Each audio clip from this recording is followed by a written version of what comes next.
Okay, so far we have studied the 2-bit R to R ladder based digital to analog converter.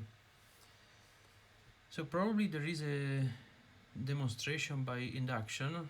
I don't know this demonstration, but let's see, we kind of verified that this thing is working.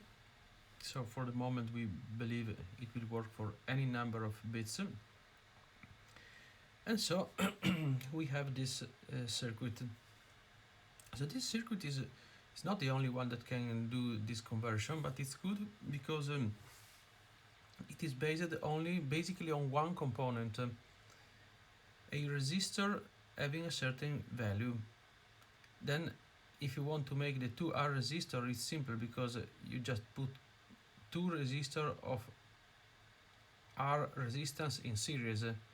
So it means that if you are able to manufacture one component, just the resistor R, in a good way, in a way that all those R's are equals, and then therefore if you put two of them together you have 2R, and then all those 2R's are equal each other, then you created a very precise digital to analog converter. Okay, so let's move on. So now we will speak a little bit about digital signal processing in terms of sampling. We already introduced this terminology, but let's try to just define a couple of nomenclature. So here we have a generic signal like this. So we can't store it in a way that all the values of this signal are present, because there are an infinitive amount of values in an interval, so we don't have all this capability of storage. So we need to operate a so-called sampling. So we take just some samples of the signals, but the question is how many and how.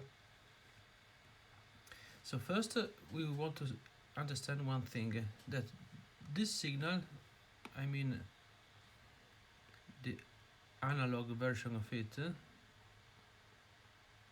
by doing a sampling, is quantized in two ways. So one first quantization is that the time is divided into intervals. So those intervals here, so one interval, another interval, another interval, another, and so on. So the time becomes discrete, but also the amplitude is discrete, because if we want to digitize this signal in order to have it in a computer, transform it into binary numbers, then the volt spanning the input range is divided in a number of intervals. So these numbers can be, for instance, 2 to the n numbers, if n is the number of bits we want to have in order to represent the amplitude of the signal, of course also in the negative range. So here you see a spacing in time like this, but you can have a spacing in amplitude like this,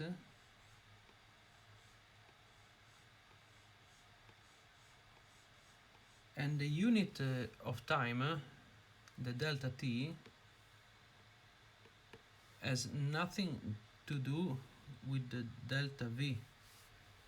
So these are two different quantizations. Also from the point of view of the physical units, this is time, this is voltage, but the different amplitude of those two intervals are independent. Okay, then another thing that is useful to say is that sometimes if you want to speak about the number of values you divide in an interval, so sometimes you speak about the number of bits that are able to encode that range. So we say that the information in this range can be represented not only as the number of all possible statuses that this variable can have, so all possible values, but also this thing is connected to the number of bits that are necessary in order to encode this information. And when you have this binary system, so here you have 2 to the n bits equals something, so x equals 2 to the n, then n is the logarithm in base 2 of x, which is what is written here for the case we have decided to have 12 bits. So sometimes the information is expressed as the number of bits you need to encode that information. And most of the time bits are organized in chunks of 8 bits. And so 8 bits is called 1 byte. This is a definition. And then another thing is that because everything goes with the power of 2, 1 kilobyte is defined to be 1024 bytes, not 1000. It's kilo, let's say, in the power of 2, and similarly 1 megabyte is 1024 kilobytes, and so on.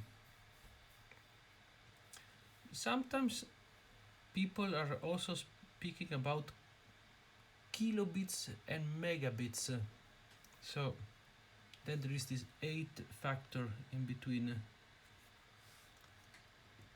So for instance, we have to be careful if you want to go for a contract like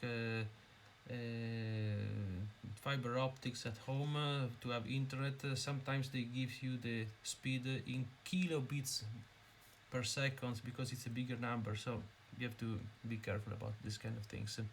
They can be misleading. Then, okay, we already introduced the concept of sampling time.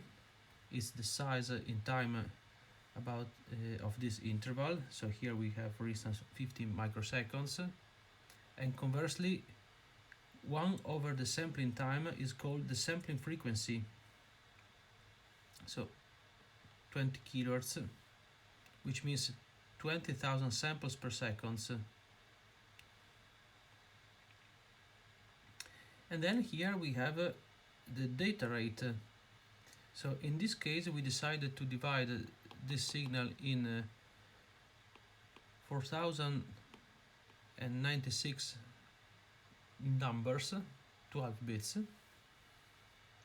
And so because we are sampling at a pace of delta t time, so how many bits per second we have? We have 20 bits multiplied our sampling rate. In this case, in this example, it's 20,000 samples per second. So we have 240,000 bits per second. Then if you divide by 8 in order to convert it in byte, you have 30 kilobytes per second. So why is that useful? Well, for instance, if you want to estimate the size of the hard disk you need to have in order to store a signal that you are acquiring. So these numbers are kind of popular, for instance, if you want to do a neural data acquisition for from a neural amplifier.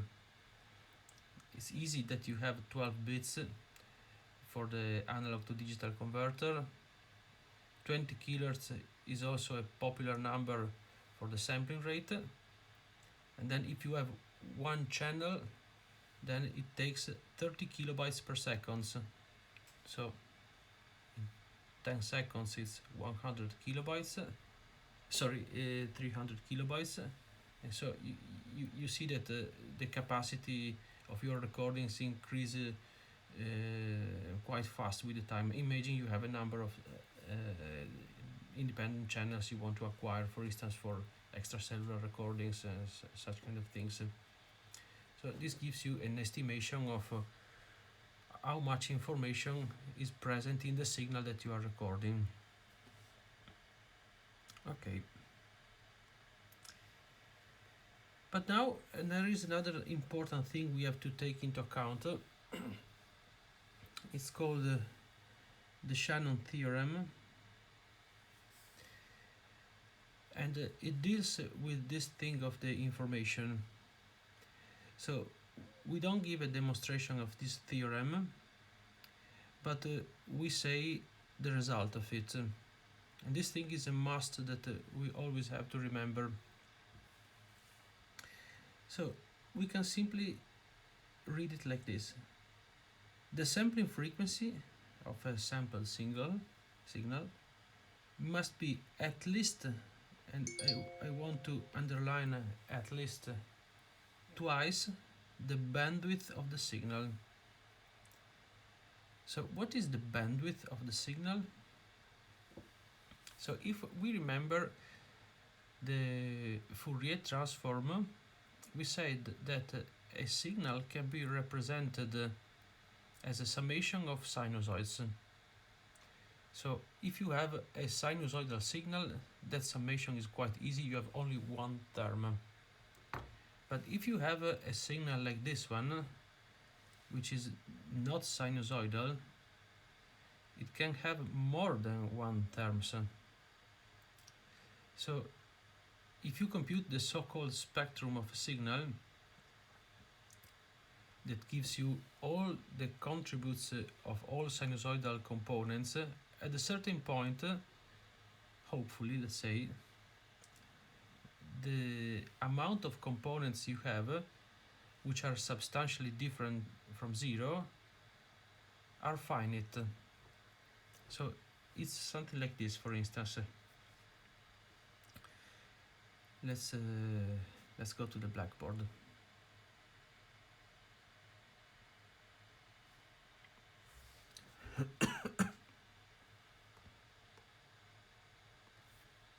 Oops. So let's give an example of a spectrum.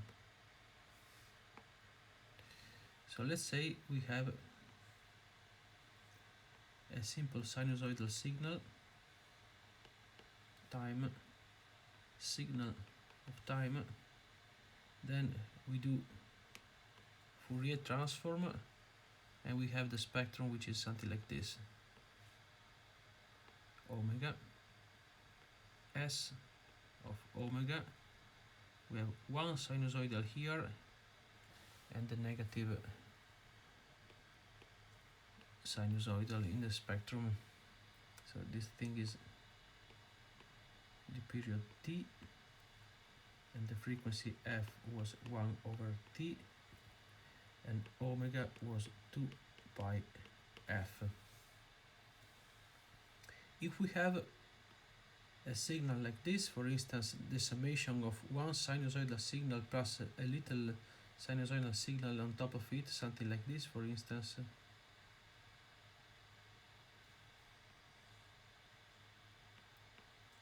again S of t, then we do our Fourier transform, and we have that the spectrum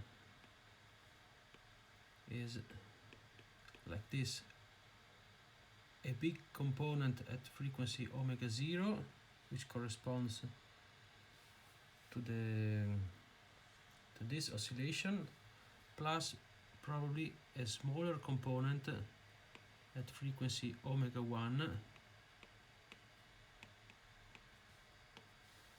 corresponding to the amplitude of this small oscillation.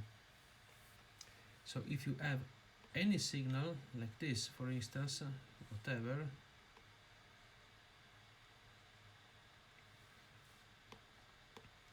and you compute the spectrum, then you can have many components, also continuous. This was just a particular case, so you can have a spectrum like this. Maybe it's symmetric here. So this range of frequency, after which you don't see significant components anymore, it's called bandwidth.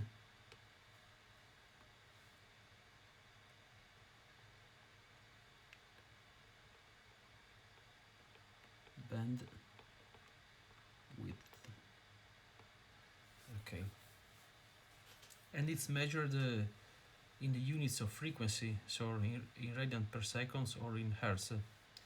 It basically means what is the last component present in the signal. So just to be more clear, signals can have an infinitive bandwidth because you can have tails which are very long, but at a certain point we consider that the components after a certain frequency are so small that we can neglect. We already did this with the example of the approximation of the square wave. At a certain point, our synthesized signal would be, let's say, so close to the original one, even without these extra components, that we can just not consider them, and the approximation is still good within a certain range of discrepancy that we can decide. So let's go back to the slides. So here this thing is saying that if you consider a signal, you consider the spectrum of that signal, you go to what is the maximum frequency present in that signal, having in mind what we said just a moment ago, and we call this bandwidth, and you measure it in hertz, for instance. So let's say this is f max. So your sampling frequency must be at least twice of this f max. Otherwise, there is something bad that happens in the signal, which is called aliasing. So here you have an example. So aliasing comes from the Latin word alias, which means other. You have other components. It's an artifact that happens in the signal. So, for instance, let's have a look of this red signal here in this chart.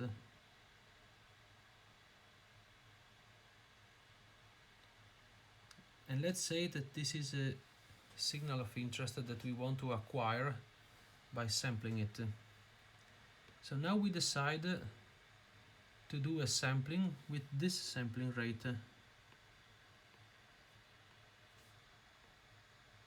this is our delta t.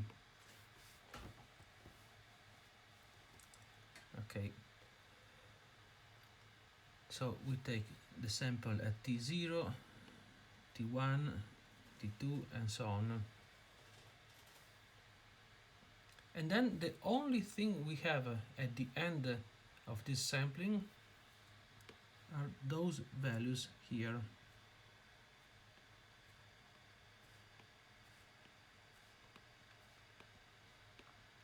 So once we have done this, who is able to understand that those samples were coming from the red signal and not, for instance, from an hypothetical blue signal like this?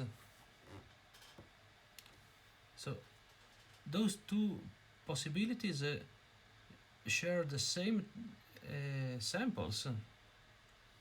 We have to avoid this condition because then we don't know how to reconstruct the signal from the samples. So this thing happens when this condition is violated. While if you do this, if you take a smaller delta t for the red signal, something like this, for instance,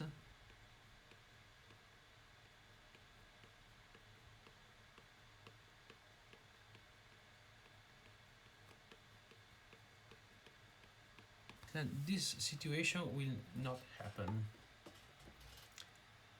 The extreme condition is that you take a sampling for which you have at least 2 samples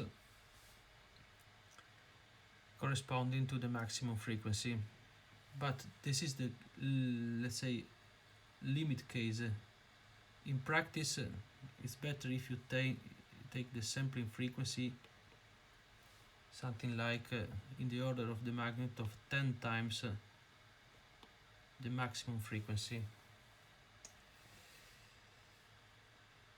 So, sampling frequency,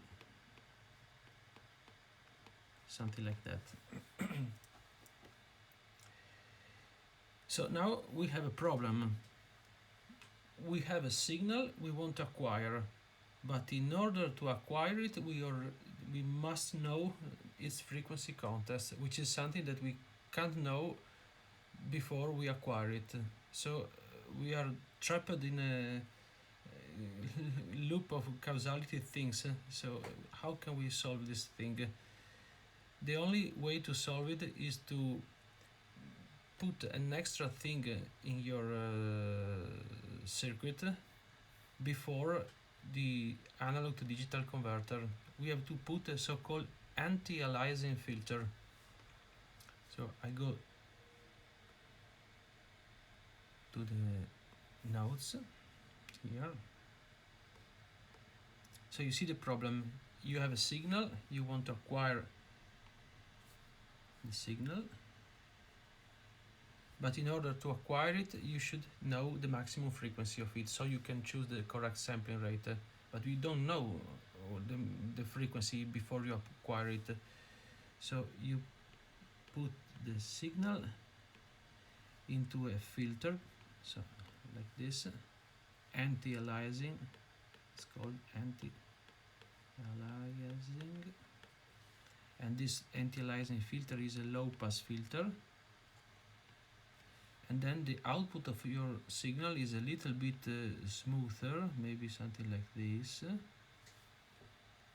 because you reshaped your frequency context, the frequency context of your signal, in order not to have components beyond a certain level. So if you remember the transfer function of a low-pass filter, it was something like this. So omega, and that was the transfer function h of omega, magnitude of it. So you can choose a certain omega c cutoff frequency in order that out of this filter you will have a signal without frequency components which are higher than the cutoff frequency you choose, and then you choose the sampling frequency to be here, for instance, omega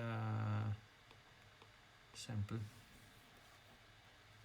So by doing so, you modified the original signal. So basically it means that you can never completely acquire a signal the way it is, but this thing is already, let's say, accepted by the way that instead of having the complete signal, you have a quantized signal. So you don't have all the information in that signal. So the good thing is to try to estimate the bandwidth of the signal somehow, because maybe you know the behavior of your system that you want to acquire, in order to have that this cutoff frequency covers let's say the spectrum of your signal. So by doing this, you basically choose what to see in your signal, and you can't do something different than this. If you don't do the anti-aliasing filter, then you have the aliasing problem, which is much worse than cutting information of your signal, because by filtering those components here, you're removing part of information of your present in your original signal. But removing information is better than creating artifacts like this thing that is happening here.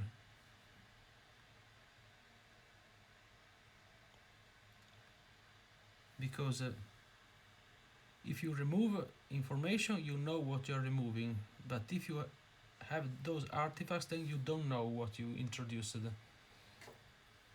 So we have to be careful in doing this.